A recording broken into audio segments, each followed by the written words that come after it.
Assalamualaikum warahmatullahi wabarakatuh. Waalaikumsalam. Selamat malam kawan-kawan, sahabat-sahabat, saudara-saudaraku di mana saja Anda berada, dari Sabang sampai Merauke, dari Kalimantan sampai ke ibu kota negara sekarang, Jakarta, dan ibu kota negara yang akan datang, Penajam Pasir Utara, yang sekarang diberi nama Nusantara, serta sahabat-sahabatku yang berada di mancanegara, mungkin karena tugas negara, tapi juga mungkin karena membantu negara untuk mendapatkan devisa. Malam ini bersama saya Sabrin Pernyata, kita kembali kedatangan tamu yang luar biasa, dan kita memang selalu menghadirkan yang luar biasa, tetapi dari tempat yang biasa-biasa saja. Tamu kita ini rada-rada aneh. Sebagian orang dibuat penasaran karena namanya itu mendapat 3 huruf di belakang namanya, RSU. Jadi nama lengkapnya orang di samping saya ini adalah Misman RSU. Jadi sebelum lebih jauh saya mengungkapkan siapa Misman RSU, saya mau tahu dulu, dan hadirin tentu juga ingin tahu kenapa ada Misman RSU. Biasanya kan Misman ST, Misman SH, Misman SE, sarjana ekonomi. Ini Misman RSU. Apa itu RSU? Ya, bismillahirrahmanirrahim. Assalamualaikum. Itu dulu saya sebenarnya pemain drama saya. Pemain drama, ya. Gitu, dulu sering main apa itu, Prahmen namanya dulu di TV. Jadi Misman ini ya Misman RSU. Sebenarnya itu agak rahasia ya kan, tapi orang banyak mengerti, dikira saya ini keturunan Raden siapa gitu ya. Oh, jadi R itu dianggap Raden, SU-nya sarjana utama saya gitu. Itu rumah sakit umum lah, jadi sebenarnya di situ tempatnya segala macam penyakit lah situ. Oh, jadi pernah juga saya mau ganti RSJ sebenarnya. RSJ ya. Rumah sakit jiwa. Dia lebih dulu mengatakan itu. Sebenarnya sudah saya akan ucapkan kenapa tidak RSJ gitu ya. Tapi nama itu adalah sebuah pesan, sebuah doa yang kadang orang lain tahu, kadang orang lain tidak tahu, kecuali diberitahu. Hari ini Misman memang ingin menyembunyikan apa kepanjangan dari RSU, karena ya untuk membuat kita penasaran. Ya nanti mungkin ada saatnya kita akan ulik khusus namanya. Hari ini kita akan bincang-bincang dengan Bung Misman ini yang memiliki sejuta, dalam tanda petik sejutanya, sejuta predikat, embel-embel. Ada yang mengatakan Misman ini adalah wartawan. karena memang pernah menjadi wartawan dan sampai sekarang menjadi wartawan, memimpin sebuah surat kabar mingguan, dulu cetak, sekarang sudah cyber media. Dia juga dikenal sebagai seniman karena dia memang berpuluh-puluh tahun menjadi seniman panggung. Apakah itu teater, apakah sebutannya drama, apakah sebutannya sandiwara tingkilan, sangkilan. Saya udah pelajari siapa Anda ya, jadi jangan bohong, saya udah tahu. Dan ada juga disebut dengan prahmen, itu melekat pada diri Misman. Seniman, wartawan. Ada yang paling unik sebenarnya, dia diberi sebutan 7 tahun terakhir ini sebagai dewa sungai, dalam tanda petik dewanya itu ya, dewa sungai. Jadi hampir tidak ada aktivis lingkungan di Kalimantan Timur, bahkan mungkin di Indonesia, yang tidak mengenal Misman RSU sebagai dewa sungai. Karena kecintaannya kepada sungai, maka banyak orang yang mengatakan dia patut disebut sebagai dewa sungai. Akan tetapi, sahabat semua, saya orang yang pernah mengatakan kepadanya, Misman, Sungai Mahakam yang panjangnya 920 km dan mempunyai anak-anak sungai, satu di antaranya adalah anak sungai yang membelah kota Samarinda di bagian hulu dan di bagian hilir, bernama Sungai Karangmumus itu, bukanlah Sungai Karangmumus 40 tahun yang lampau, yang masih tidak juga perawan, tetapi masih lebih sedikit bangunan yang ada di bantarannya ya. Saya ingat tahun-tahun 70 itu hanya di seputaran Sungai Karangmumus yang ada rumah, tapi kalau dari arah ke hulu, dari Jembatan Baru sama sekali tidak ada rumah di sana. Ketika kota ini tumbuh menjadi kota besar dengan penduduk kurang lebih rata 800.000 jiwa, Samarinda sekarang, di tepi Sungai Karangmumus ini, kiri kanan, sudah tumbuh bak jamur di musim hujan, rumah-rumah yang sebagian masuk tongkatnya ya masuk ke dalam sungai, ya begitu ya. Lalu Misman mengatakan sungai pun kemudian menjadi tong sampah besar. Itulah yang kalau saya tidak salah, Misman datang menjadi seorang pahlawan, hero, dan di mata saya dia bukan hero, orang gila. Saya berani mengatakan dia orang gila karena dia suka disebut orang gila. Karena menurut Misman, mengurusi sungai itu diperlukan kegilaan. Iya. Itu dari Misman juga sebenarnya orang gila itu. Nah, kita lihat saja, kita dengar saja apa kata Misman dengan predikat orang gila itu. Silakan Bu. Ya kan pertama kegiatan Mungut itu kurang lebih 2015 ya. Sebenarnya 10 tahun atau ya 15 tahun sebelumnya saya sudah mulai memvideokan itu waktu saya masih kerja di TV lokal. Tapi dulu medsos belum begitu ini. Jadi akhirnya 15 tahun kemudian saya kegiatan yang kecil merawat sungai itu menggunakan medsos yang namanya Facebook itu. Nah, 2015 mulai saya upload ya dengan macam-macam saya mengut sampah. Memang Sungai Karangmumus merupakan menjadi tong sampah luar biasa ya. Memang ya dulu nggak bisa perahu gitu nggak bisa lewat ya, apalagi di Gelatik misalnya itu nggak bisa lewat sampai menuju ke apa namanya Bendungan Empake. Sebentar dulu sebelum kita teruskan. Sungai Karangmumus sebagai salah satu anak Sungai Mahakam Itu panjangnya berapa jauh itu? Panjangnya keseluruhan 34,7 kilo, tapi yang membelah kota Samarinda 18 kilo gitu. 18 kilometer yang dipadati pemukiman. Iya. Lalu dengan jumlah pemukiman di 18 kilometer itu kira-kira berapa rumah itu? Wow, terakhir tersisa tercatat sekitar 2.500 lebih ya. 2.500 lebih. Satu rumah Sebelumnya kira-kira itu- berapa jiwa itu? Waduh, sebelumnya puluhan ribu.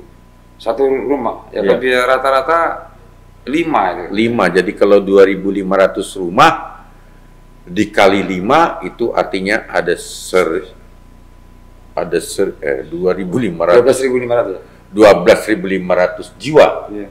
yang sebagian besar di masa lalu Iya.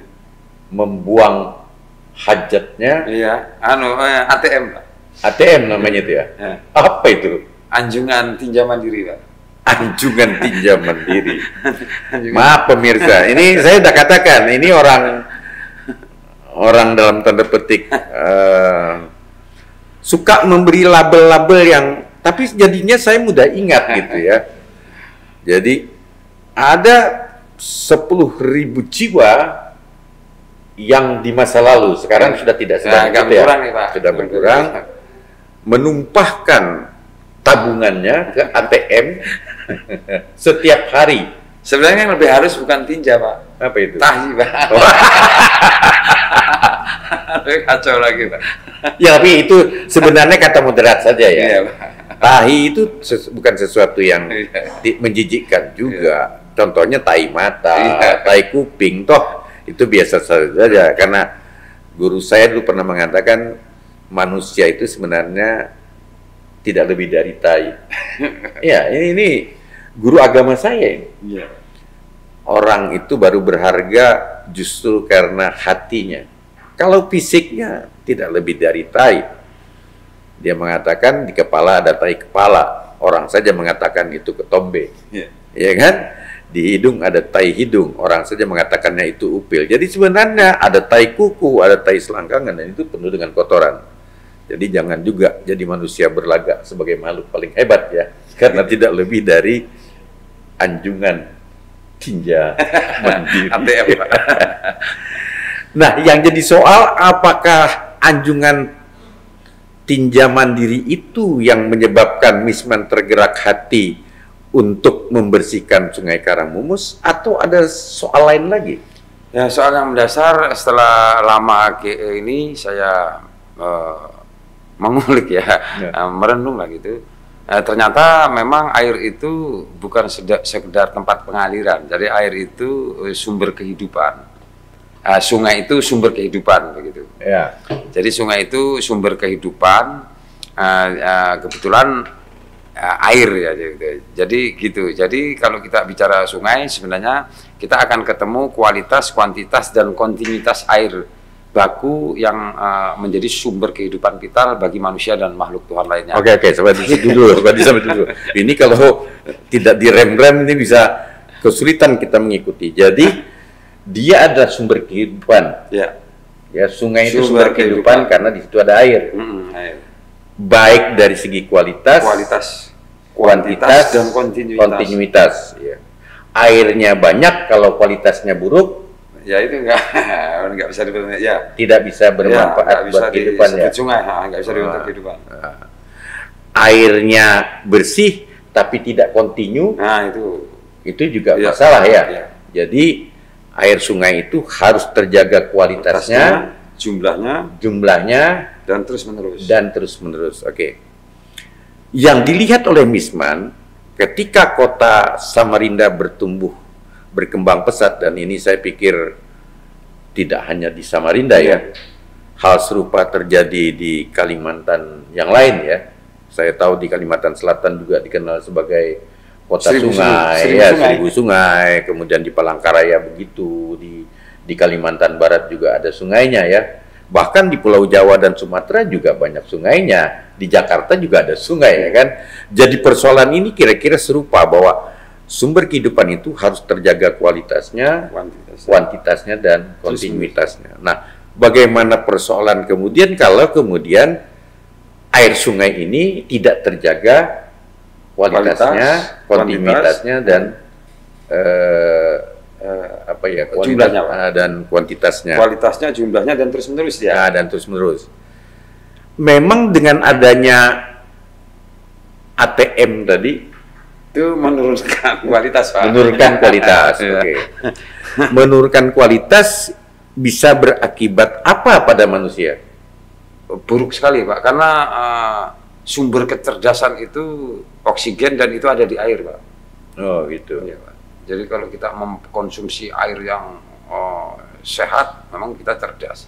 Jadi kalau kita ingin menjadikan bangsa ini cerdas, ini luar biasa sekali filosofisnya ya.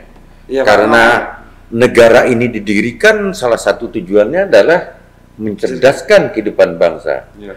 Bangsa tidak akan cerdas kalau mengkonsumsi Ya, air yang tidak berkualitas. berkualitas. Agak susah, Pak. Pantas Anda ini disebut dewa ya. Tapi persoalannya kemudian adalah, apakah mungkin seorang Misman harus menyelesaikan 1000 anjungan ATM, Pak.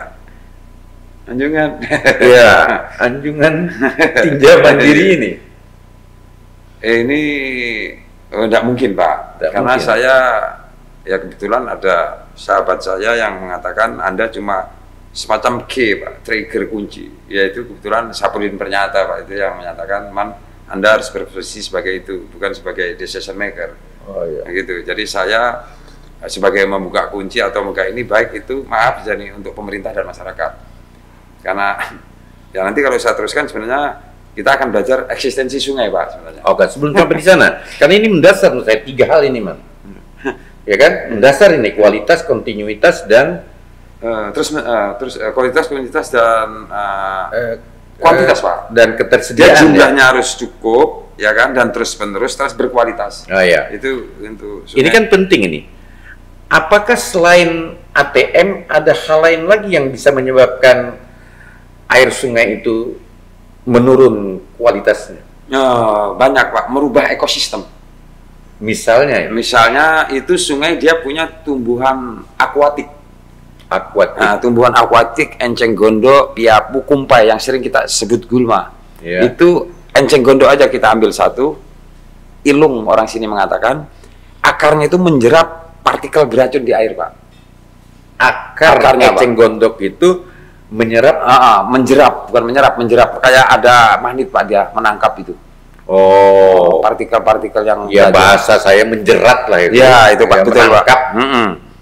Nah, itu kalau diangkat semua di sungai itu juga membunuh nekton, Pak. Ikan, udang dan sebagainya. Nekton. Nah, nekton itu ikan, udang dan seterusnya, Pak. Ini semakin belakangan semakin sulit saya memahami istilah-istilahnya ini. Kehidupan di air semakin terganggu ketika tumbuhan akuatik di air tadi Hilang. vegetasi awal hilang, itu akan kita kehilangan nekton, kita udang, kehilangan ikan dan seterusnya, Pak. Dan kehilangan kesehatan air juga sebenarnya. Kalau kehilangan ikan kan ada di pasar.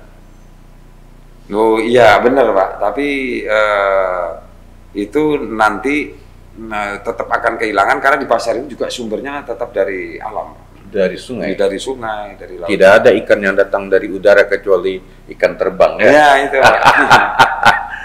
Oke, selain dari vegetasi ekosistem. sungai atau tumbuhan akuatik, ada lagi tidak yang bisa mengotori atau menyebabkan kualitas air sungai itu turun? Itu ruang air, Pak. Pemerintah menyebutnya das. Jadi sungai itu ada das hulu, das tengah, das hilir. Das itu disebut daerah aliran sungai di hulunya, daerah aliran sungai di tengahnya, baru di hilir. Yang mana yang bisa mengganggu ini? Itu semua mengganggu, Pak. Saya menyebutnya itu yang disebut pemerintah das, itu saya sebutnya ruang sungai, Pak. Ruang sungai itu bukit, lembah, rawa, dan tumbuhan liarnya itu ruang sungai, Pak. Bahkan tempat cuci di rumah kita itu ruang sungai, Pak. Ketika airnya itu masuk ke paret atau drainase atau got dan muaranya ke sungai, itu ruang sungai, Pak. Ruang sungai. Ya. Tapi kan kalau kemudian air sungai Karangmumus yang sudah turun kualitasnya, taruhlah dengan kata tercemar mungkin ya, asal tidak digunakan untuk konsumsi buat makan, minum kan tidak ada masalah. Intake-nya untuk air minum kan tidak di Karangmumus. Iya Pak, memang tidak masalah bagi manusia, tapi kita bicara biodiversitas. Di sana ada nekton, ada Nekton macam tadi yang ada kehidupan, udang ada tadi. ikan, ada ukan, ada apa, dia tidak bisa menyaring air itu Pak.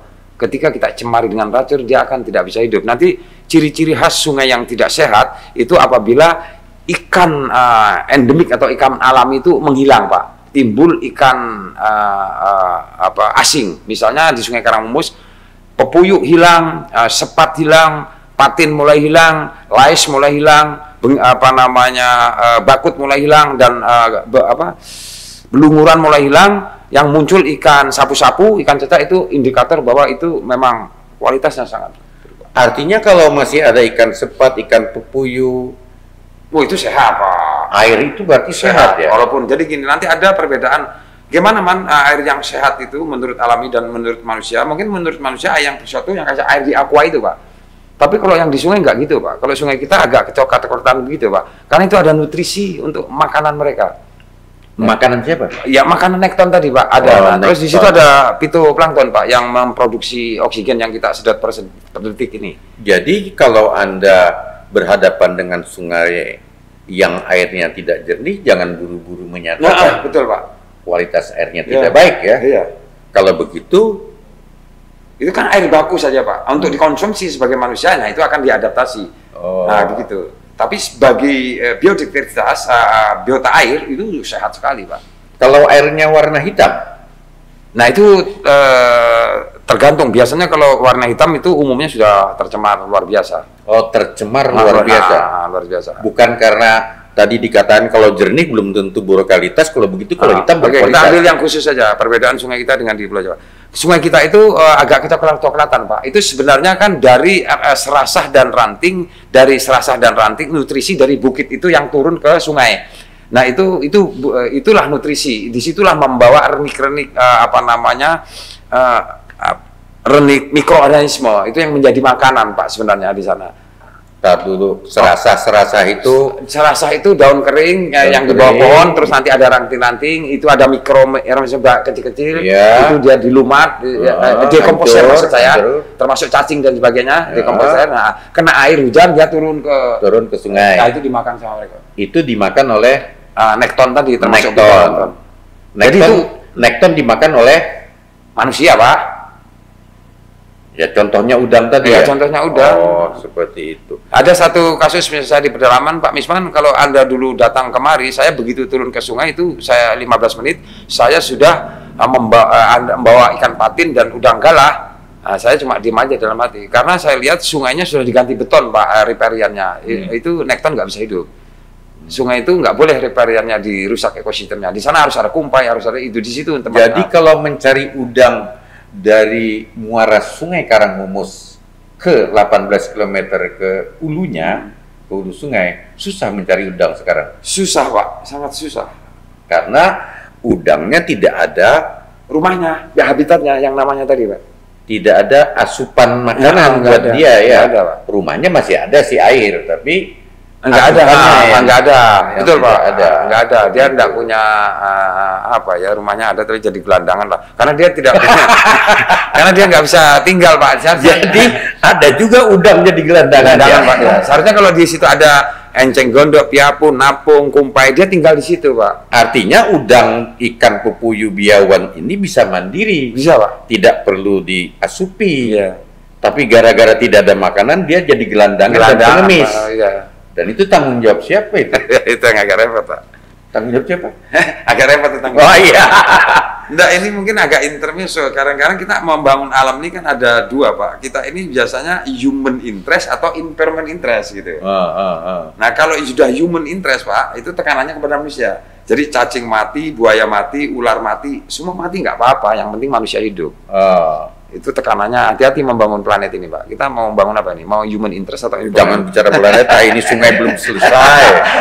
Karena nanti kan kita ketemu, kita kan akan ketemu udang itu, Pak. Nah, ini kita membangun sungai ini untuk kepentingan kita aja atau mereka mikirkan itu? Jadi sebaiknya membangun sungai bukan sekedar memikirkan bahwa ini sumber sumber kehidupan bagi manusia, terutama untuk kepentingan mandi, cuci, dan kakus misalnya, tapi juga untuk biota sungai. Untuk biodiversitas, satu kesatuan tadi Pak, biodiversitas tadi. Biodiversitas itu ya. Hubungan timbal balik antara manusia dan makhluk lain tadi. Iya. Jadi harus gitu Pak. Misalnya Tapi kalau kemudian di sungai tidak ada pepuyuh, tidak ada udang, kan kita bisa makan daging ayam dong. bisa Pak, sangat bisa itu makan itu, tapi itu juga waktunya tidak lama. Mungkin kalau hitungan kita 10-20 tahun yang kita pikirkan, ya 100-200 tahun anak cucu kita dia akan kerepotan di dunia. Oke lah. Saya kira kita semakin paham dan kita berterima kasih kepada Dewa Sungai Karangmumus ini ya. Mudah-mudahan bisa menginspirasi banyak orang di Indonesia, terutama mereka yang berada di bantaran sungai, dari Sabang sampai Merauke, mungkin sampai ke Belanda ya. Iya, sungai kan sama saja di dunia ini. Sama kan? aja Pak, Ya. planet ini sama. Yang kedua, konon katanya Sungai Karangmumus itu tidak saja rusak karena masih sebagian penduduknya membuang tinja ke sungai, sebagian biodiversitasnya sudah punah, tapi juga karena ada kasur dan bantal yang dilempar ke sungai. Itu betul ya? Sangat betul Pak. Itu karena suami istri, Sungai Karangmumus itu dulu, itu karena suami istrinya cekcok melempar melempar bantal dan kasur ke sungai. sebenarnya saya nunggu anak istrinya yang dibuang Pak, jadi saya mungutnya agak lumayan. Oh, kalau buang jangan kasurnya aja ya. Istri atau anak. Bayinya sekalian dibuang di situ ya. Itu ya betul Pak, itu betul sekali. Bahkan di situ banyak spring bed ya, jadi Spring bed pun dibuang ke sungai. Terus Sofa dibuang ke sungai. Iya. Yang belum anak dibuang ke sungai. Saya nunggu uang sama anak Pak. Jadi saya mengutinya mudah. Iya, jadi ini Jadi itu sebenarnya memang gitu, sangat ya. sangat luar biasa. Jadi Big mall, Pak. Jadi Sungai Karangmumus itu big mall. Kalau lihat-lihat apa yang Anda usahakan ini, sebenarnya Anda jangan-jangan lebih hebat dari cita-cita Anda ini, upaya Anda ini lebih hebat dari menteri kali ya. Karena menteri tidak sampai mengurusi sungai seperti itu gitu. Apa Anda nih orang perairan dulu, artinya sekolah di perairan? Enggak, dulu teriak-teriak baca puisi Pak kerjanya. Oh, penyair. Enggak juga, pokoknya baca puisi. Baca puisi, main drama gitu ya? Iya Pak. Kemudian sesat di tengah sungai. Iya. Oh, ini orang-orang yang sesat tetapi berada di pintu surga ya. Karena apa yang dilakukan Misman sejatinya adalah demi untuk hajat hidup bukan sekedar insan, tapi juga hewan yang ada di sekitar sungai. Seperti itu. Menurut Misman, di sungai itu selain tadi kumpai ilung, ada tidak pepohonan kita juga yang sudah hilang? Oh, banyak sekali Pak. Pepohonan khas ini, khas sungai sekali, ya. Misalnya ini kita ambil, kan ada istilah penghijauan Pak. Ada istilah penghijauan dan ada restorasi. Penghijauan itu asal hijau Pak. Oh, nah, jadi dicat aja tanahnya hijau gitu ya. Atau nanam pohon sembarang aja. Nah, kalau di tepi sungai kita harus mempelajari latar belakangnya. Nah, jadi dulu apa yang tumbuh di situ gitu. Maka kita tidak boleh nanam pohon sembarangan di tepi sungai karena ada kaitannya ketika daunnya jatuh ke air itu justru bisa membunuh kehidupan di air. Jadi tidak sembarang pohon juga ditanam di pinggir sungai ya. Kalau Sungai Karangmumus itu ada putat, ada kademba, ada bungur, ada rumbia, ada rengas, dan itu pilihan kita sudah. Jelek pohon rumbia itu. Saya tahu pohon rumbia itu yang ada sagunya kan. Apa indahnya itu di tepi sungai. Jadi kalau bicara artistik manusia dengan alam, tidak ada apa-apanya kita Pak. Oh, seperti itu. Ya, tidak mampu manusia untuk membuat artistik yang degrasi artistik atau apa, nggak mampu kita kalau menandingi alam. Dia punya kerja. Mana yang lebih penting antara orang bisa hidup di tepi sungai karena di situ bisa membuat rumah dengan menanam rumbia? Gini Pak, sungai itu kan punya ruang. Nah, ruang sungai itu untuk kehidupan sungai yang kemudian untuk kehidupan kita. Nah, kalau kita tinggal di tepi sungai itu kita merebut ruangnya, merebut tempatnya, merebut miliknya. itu juga membunuh kita sejatinya. Jadi kita harus ikhlas itu memang punya sungai. Jadi bukan rumah, di situ memang harus rumbia, Pak. Harus rumbia. Nah, kalau kita itu rampas, ya nanti dia bukan jadi sungai, namanya jadi got, dan itu bahaya, sangat bahaya. Nanti kalau saya jemput Bapak repot ini. Itu kalau kota-kota besar sudah nggak punya sungai, Pak, tapi yang ada kanal barat, kanal timur, kanal tengah itu sudah berat, Pak. Bapak kasih apa aja tetap bau. Tapi begitu ada vegetasi, dia akan bekerja keras untuk menggalikan itu. Kalau begitu vegetasi itu secara tidak langsung bisa menjadi Filter, Pak. Filter bagi bau, bagi racun. Oh iya, Pak. Oh, seperti Gini, itu. Pak, kita akan ketemu kalau di sungai itu ada tumbuhan aquatik di airnya, tumbuhan di tepinya amfibi, lalu di atasnya agroforestry. Ya. Air yang dari atas sebelum masuk ke sungai itu disaring dengan riparian tumbuhan tadi, Pak, baru diizinkan masuk ke sungai. Ada lagi riparian. Aduh, pusing. Minumlah dulu. Jadi sungai itu alam itu kerjanya luar biasa, Pak. Dia tidak akan mengizinkan air itu masuk ke sungai ketika belum difilter oleh rawa, oleh rerumputan.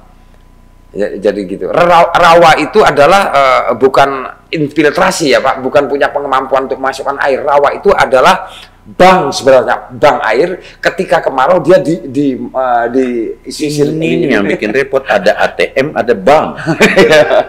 Jadi rawa adalah bank air. Iya, Pak, karena kalau nanti hujan air rahmat Allah turun dari atas, air yang berlimpah ruah itu disimpan di rawa. Ketika kemarau baru sedikit-sedikit dialirkan ke sungai, Pak. Tapi itu air sudah sehat. Artinya rawa itu secara tidak langsung membantu manusia untuk menjamin kontinuitas air, sekali, ya. Betul sekali, Pak. Rawanya jadi rumah. Itu. Rawa itu menolong kita luar biasa, Pak. Dan gini kan ada gini, sudut pandang sungai itu ada yang dianggap sungai itu sebagai pengaliran, Pak. Nah, pendekatannya sungai itu untuk mengendalikan banjir itu pengaliran. Tapi sesungguhnya sungai itu perairan. Nah, kalau pengaliran morfologinya bisa dirubah. Sungai itu ada yang meandering berkelok, ada yang straight lurus, ada juga yang beredel cabang.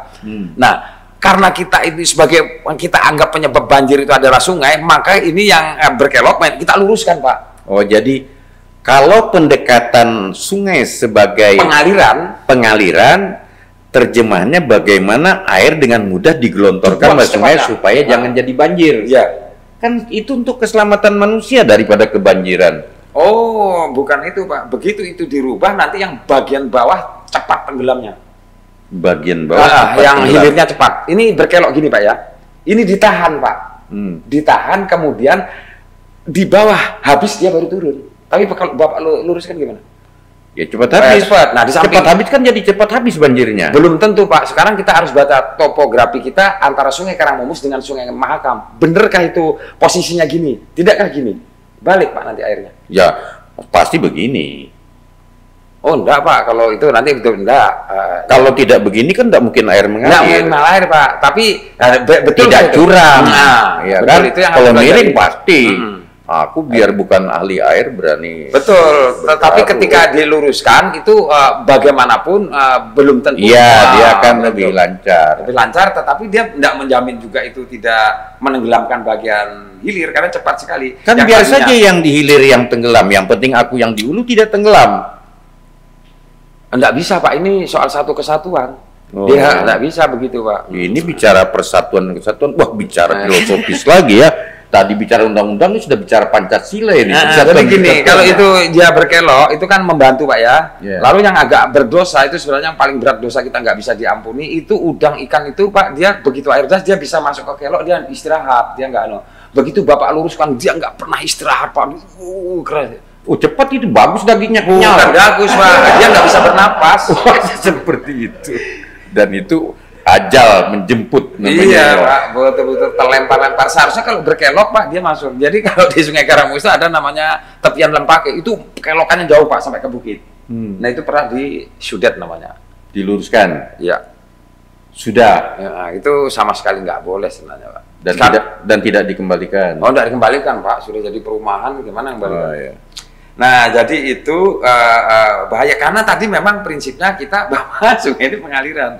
Padahal penyebab banjir nggak ada hubungannya dengan sungai. Sekarang Itu kalau melihat sungai sebagai pengaliran air supaya air mengalir, ya kan? Kalau sungai dilihat sebagai perairan, nah itu seperti apa itu? Itu tidak ada lain, itu kita akan ketemu dengan natur, Pak. Jadi kualitas, kuantitas, dan sebagainya, tidak ada teknologi secanggih apapun yang bisa membuat berkualitas, kontinuitas, dan itu selain natur. Lah kalau Samarinda yang memang dipenuhi dengan anak-anak sungai dan cucu-cucu sungai, kemudian orang tidak boleh membangun rumah, terus kita tinggal di mana? Oh, itu ada, Pak. Kita kan sudah tahu ini di daerah apa namanya, rawa. Kita ada istilah adaptasi ekologi. Jadi kita beli ruang minimal yang paling sederhana itu panggung, Pak. Jadi kita air datang, dia masih tinggal di bawah kolong rumah kita minimal. Tapi yang lebih keren itu surjan, yang tadi yang di gini kita bangun di atasnya rumah panggung. Jadi air sebesar apapun dia sudah kita kasih tempat dan kita tidak akan tenggelam. Tempatnya tadi sudah jadi rumah.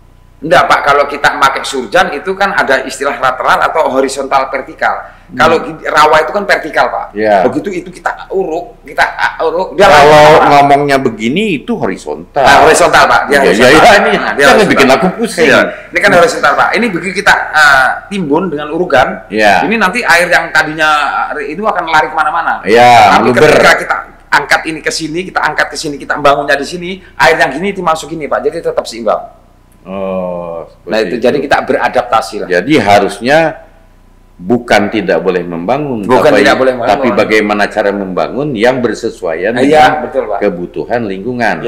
Karena lingkungan itu nanti bermanfaat buat kita juga sebagai manusia dan makhluk lain ciptaan Tuhan. Seperti itu ya. Pak.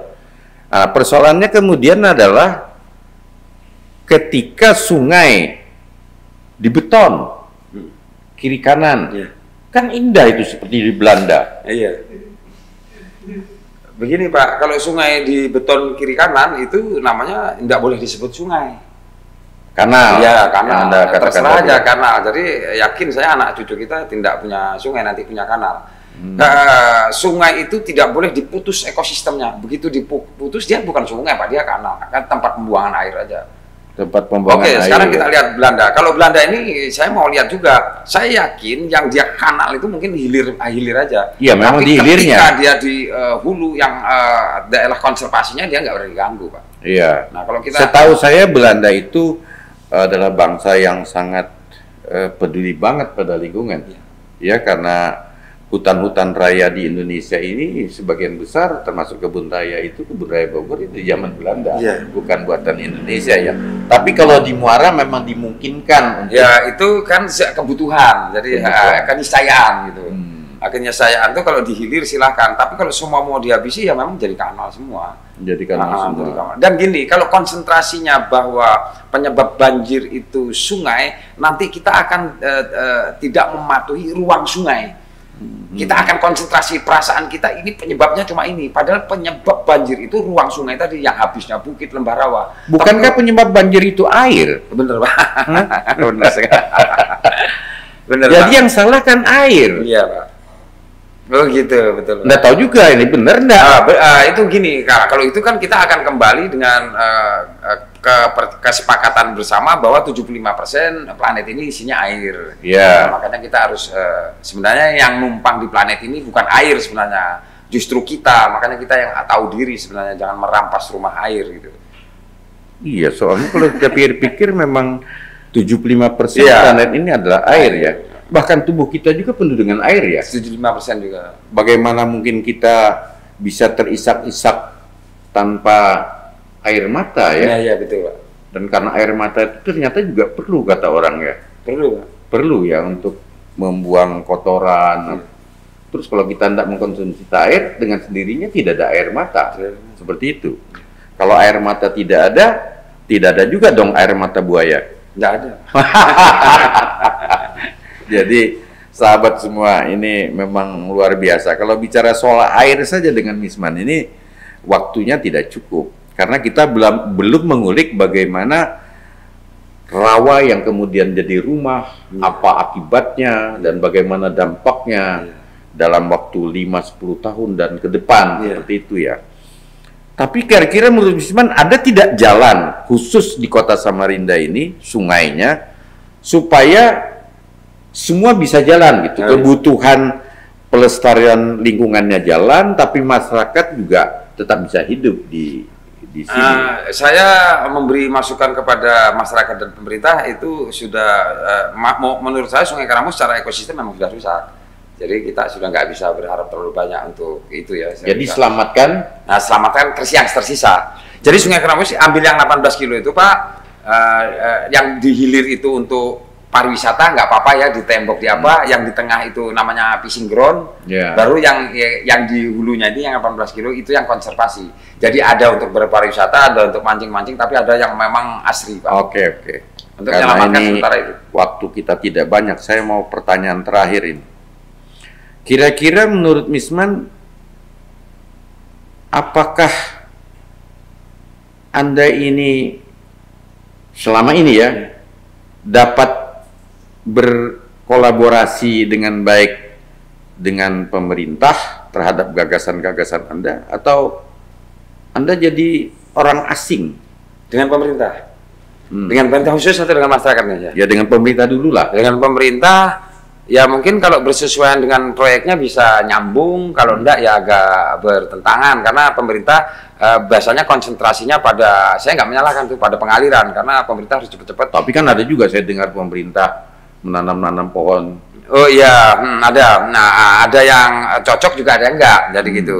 Biasanya dia gitu. Nah, kalau untuk pemerintah Samarinda sendiri sih sudah mulai berkolaborasi kita terkait dengan dengan gerakan Misman ini. Nama kelompoknya adalah dulu gerakan memungut selai sampah Sungai Karamus, yang saya ketawakan, kok sampah dianggap selai yang ditimbun oleh pembuang tinja tadi ribuan helai, lalu Misman mengambilnya satu helai gitu kan ya.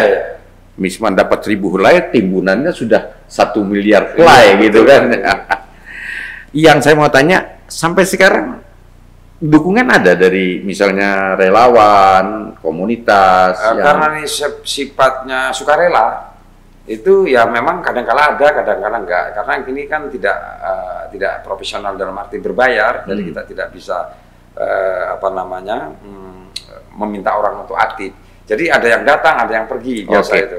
Biasa itu. Pertanyaan terakhir, pernah tidak Anda dibuat sedih selama 7 tahun tiap hari, yang saya tahu Anda tiap hari di sana mengurusi, menanam, merawat, memastikan agar pohon-pohon yang sesuai dengan aliran sungai ini tetap terjaga dan tumbuh. Pernah tidak Anda mengalami hal yang menyedihkan, menyakitkan, dan mengecewakan? Ya, itu hampir setiap saat. Jadi gini, saya cuma pesan, lebih baik Anda tidak usah jadi seperti saya, itu aja. Jadi itu bisa diterjemahkan sendiri.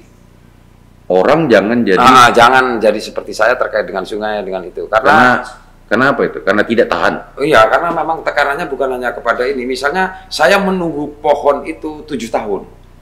Itu dari helai-helai dahan. Itu orang tiba-tiba datang potong aja. Potong. Saya nunggunya 7 tahun. Atau datang bakar. Ada. Dicabut, dibakar, dipotong.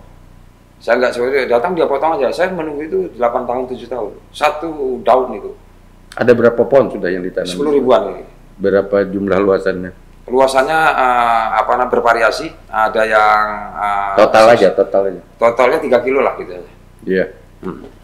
Ya, ini waktu kita yang terbatas, Misman. Mungkin kelak ada seri kedua kita garap masih tentang sungai dan